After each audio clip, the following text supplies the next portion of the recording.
BRS అధినేత కేసీఆర్ మీద మంత్రి సీతక్క ఘాటు వ్యాఖ్యలు చేశారు. నిజంగా కేసీఆర్ నిజాయితీపరుడైతే కాళేశ్వరం విచారణకు హాజరు కావాలని డిమాండ్ చేశారు.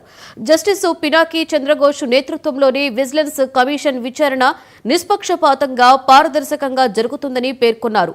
నిజాయితీ ఉంటే మాజీ సీఎం కేసీఆర్, మాజీ మంత్రి Harish Rao, BJP MP Eatala Rajender commission ముందు హాజరై వివరణ ఇవ్వాలని సీతక్క డిమాండ్ చేశారు. కాళేశ్వరం ప్రాజెక్టులో లక్షల కోట్లు దాటిన ఖర్చులో అవకతవకలు జరిగాయని, ఈ డబ్బుతో కొందరు విదేశాలలో సంబరాలు చేసుకుంటున్నారని మండిపడ్డారు. దీంతో లిక్కర్ కేసు నుండి ప్రజల్ని దృష్టి మరల్చే బీఆర్ఎస్ డ్రామా అని ఆరోపించారు. దీనిపై విచారణను బీఆర్ఎస్ నాయకులు రాజకీయ కుట్రగా చిత్రీకరిస్తున్నారని, కానీ 4 స్తంభాల ఆట వారి ఉద్దేశమని సీతక్క విమర్శించారు.